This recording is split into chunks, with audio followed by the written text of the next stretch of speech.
So if you've been enjoying the latest anime sensation known as ERASED, or Boku Dake ga Inai Machi, which roughly translates to The Town Without Me, then the latest episode number 11, titled Future, might leave you with a few questions. So this is the part where I say that if you're not up to date with the show, then spoiler warning ahead. So there's two big things I want to talk about. Number one is how the hell did Satoru survive that drowning, and number two was the killer's brief backstory. The man goes from killing hamsters to kids just like that? Nah, there's answers to both of these questions and they can be found in the manga. First up, what happened to Satoru? Well, now watching the anime, I wouldn't hold it against you for thinking the killer, aka Yashiro Gaku, dove into the water to save Satoru out of curiosity when Satoru shouted, "I know your future." Now, oddly enough, it's never actually mentioned what exactly happened in the anime, but if we refer to the manga, we get our answer. It turns out a passerby saw the car and dove in. They saw the basketball and assumed it was someone's head. However, they then realised that Satoru was in the seat and was able to rescue him. However, he was technically dead at the time, assumingly being there for quite a while. Almost unbelievably though, he was able to be resuscitated back to life. The only reason this was possible after being dead for that long was because the ice cold water worked as a kind of suspended animation to keep his brain from dying.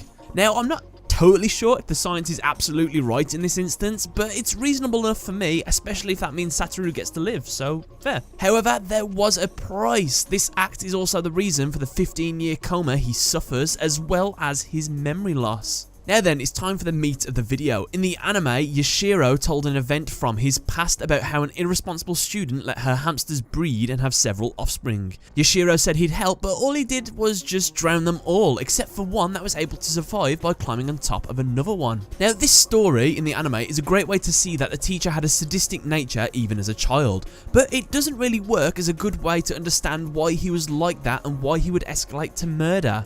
Well, luckily for us, the manga gives us a whole chapter about Yashiro's backstory, and it's juicy. So, when Yashiro was younger, he once had an older brother. He was a very violent child and bullied Yashiro because he felt his family had lost all faith in him, and loved Yashiro more because he succeeded in school. Thus, he beat him as a way to vent his frustration, or in the words of Yashiro himself, to fill the void in his mind now that he was useless to their parents. He also started to sexually assault fellow schoolgirls, asking Yashiro to help him. When he failed to do so, his brother would hit him. However, when he succeeded, he didn't punish him at all, and sometimes even rewarded him. Yashiro started enjoying the act of luring these girls. He started to target lonely girls as they were easier to persuade, as he could be their friend, solve their problems, or give them gifts. At one point in this chapter, he gives a pep talk to a bullied boy who turned out to be Yuki in the future. And this gives us an explanation of why Yuki's trying to tell people to be courageous all the time. It was actually because of Yashiro. He actually did a good thing. So Yashiro read a story once called The Spider Thread by Akutagawa Ryunosuke.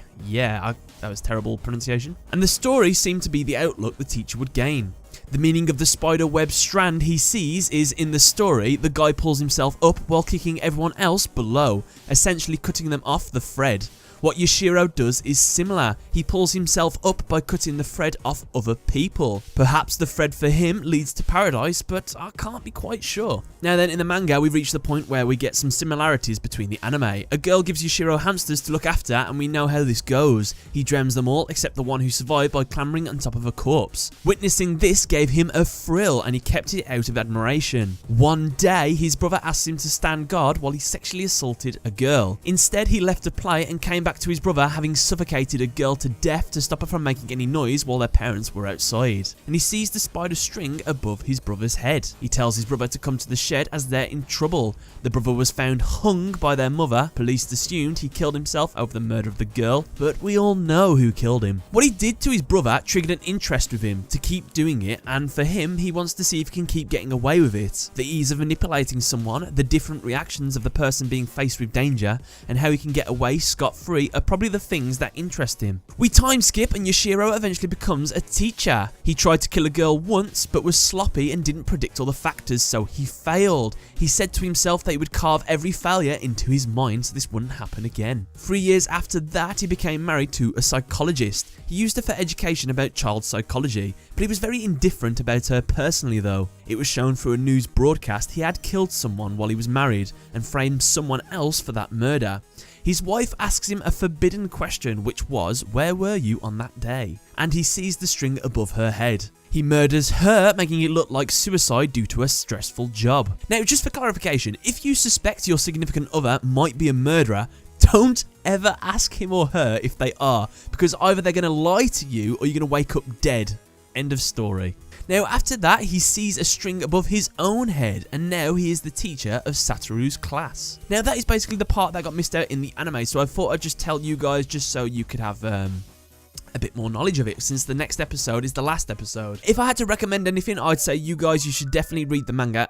I'd say even read the manga up to the part that you're at now, because there's a lot about Airi and Kenya, so they're the kind of things I'd reckon you should go for. So yeah, let me know what you thought in the comment section below. I hope this helped. Don't forget to leave a like, favorite, and subscribe. Tell me some thoughts and theories that you have, what we're missing from the anime so far, and thanks a lot for watching.